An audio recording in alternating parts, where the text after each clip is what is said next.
End Night Games created and released the video game The Forest, a survival horror title. Eric LeBlanc, the player's avatar in the game, must fend off cannibalistic monsters while looking for his son Timmy following an aircraft accident on a lonely, heavily forested peninsula. The game's non-linear gameplay in an open world setting, played from a first person's perspective, lacks predetermined tasks or quests, and gives players the freedom to choose their own course of action in order to survive. The game was published for Windows in April 2018 and for the PlayStation 4 in November 2018 after a 4-year early access beta period. By the end of 2018, more than 5 million copies of the game had been sold. Sons of the Forest, a follow-up game, is currently under development and scheduled for release for Windows on February 23, 2023. In The Forest, players take control of Eric LeBlanc, who after a tragic plane crash must eke out an existence on a wooded peninsula in order to find his son Timmy. By constructing a shelter, weapons and other survival items, players must survive.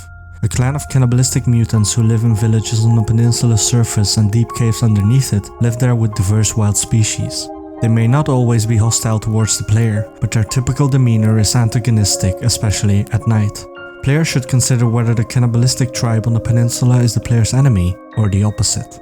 For instance, when the player first encounters the cannibals, they might decide against attacking and instead choose to keep a distance, make an effort to communicate with the player through effigies, and dispatch patrols to the area surrounding the player's base camp.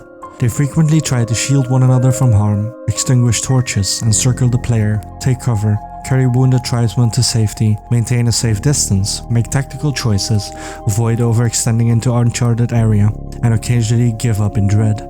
They are also frightened of fire, and if a campfire or torch is lit nearby, they may sometimes hesitate to approach the player. Despite the lack of predetermined missions, the game has a possible ending. Players will come across progressively weird mutations as they go through the game and explore the caves beneath the forest surface, including deformed infants and mutants with several extra appendages. A day and night cycle is also included in the game, allowing the player to construct a shelter and traps, go on animal hunts and gather food during the day, and fight off mutants at night. A survival guidebook with information about newly discovered fauna on the peninsula and a simple to-do list are provided to the player. Players can also set plans for the game's different constructions like bonfires, walls and tree houses, using a handbook. Choose a blueprint, then put it somewhere in the free world. After placing, acquire the materials you need to finish the project, such as rocks and logs. Since the game doesn't automatically save, most shelters offer a way to do so. The player's inventory can hold anything they collect from the environment, such as tools, fur from animals, and herbs. Based on the player's skill and experimenting with manufacturing objects, the inventory has a crafting system. A stick, rope, and rope must be gathered before the player may combine them to create a basic axe. After all three things have been placed on the crafting table, a gear icon shows the player can do so. Here the player has the option of making 2 rapid selections. The player's overall health, energy, stamina, level of hunger, and level of thirst are all shown on the HUD. Water can be found in lakes and rivers, but most of it is tainted and gives the player negative effects. You can boil contaminated water to make it clean, or you can build a water collection system to catch pure rainwater. Food must be received from other people, animals, and plants in the world. Timmy and Eric LeBlanc are in the plane when it crashes on a secluded peninsula covered in dense forest at the start of the game. Eric is confused as he watches helplessly as Timmy is abducted by a man painted in red paint before passing out, despite being the only survivor of the collision. After finding himself in the wreckage, Eric sets out to find his son, but finds that the peninsula is inhabited by feral cannibalistic mutants. He is then left with little choice but to defend himself while foraging for food on the land. In many caverns, Eric discovers crayon drawings that serve as hints regarding Timmy's whereabouts during his hunt. The man in red, who will run away if confronted, may also be seen by Eric from a distance. Eric is finally guided by Timmy's drawings to a big research organization called Sahara Therapeutics, which was responsible for conducting animal experiments on the peninsula, but has abandoned its underground lab facility. Eric enters the lab and realizes that everyone there has died. He also learns that they were investigating an object called the Resurrection Obelisk. The Ancient Ones, a mystery group, created a device which can raise the dead but necessitates the sacrifice of a child. Eric also discovers that Dr. Matthew Cross, the man who kidnapped his son, was the facility's chief researcher prior to losing his daughter Megan to an escaped mutant. Cross, who had been driven insane by the loss of his daughter, used the artifact and kidnapped Timmy as a sacrifice to bring Megan back to life.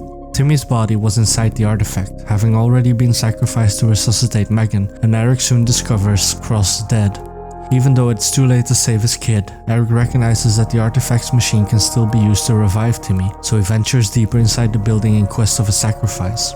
When Eric ultimately runs into a recovered Megan, he learns that the machine has transformed her into a mutant cannibal who must be killed when she mutates even more.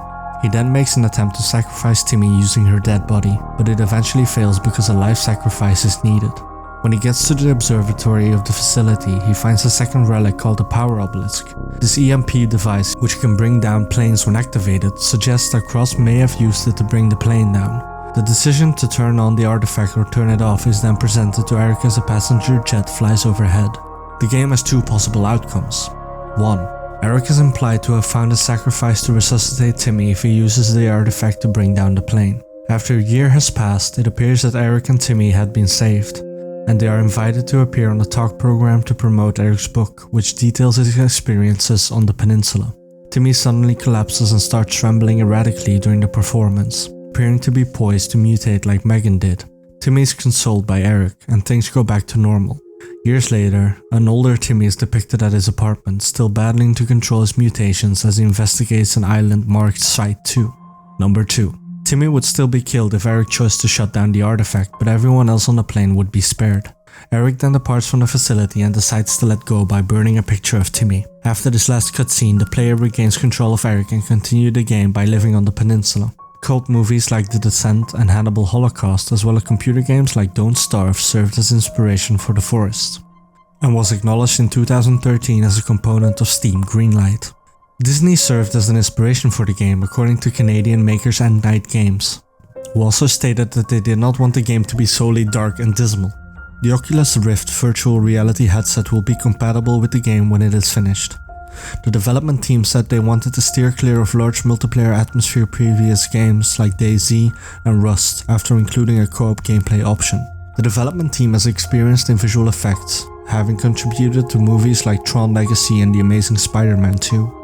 The game's first funding totaled $125,000. Prior to its official release on April 30, 2018, the game was previously made available for Windows on May 30, 2014, through Early Access. On November 6, 2018, it was later made available on the PlayStation 4. The Unity engine was used to create the game. When it was in Early Access, the game was well reviewed. By November 2018, the game had amassed over 5.3 million Windows sales. Due to the game's popularity, a sequel called Sons of the Forest is now being created. On February 23, 2023, Sons of the Forest will become available. And that is the story of The Forest. Thank you for listening, and I will see you next time.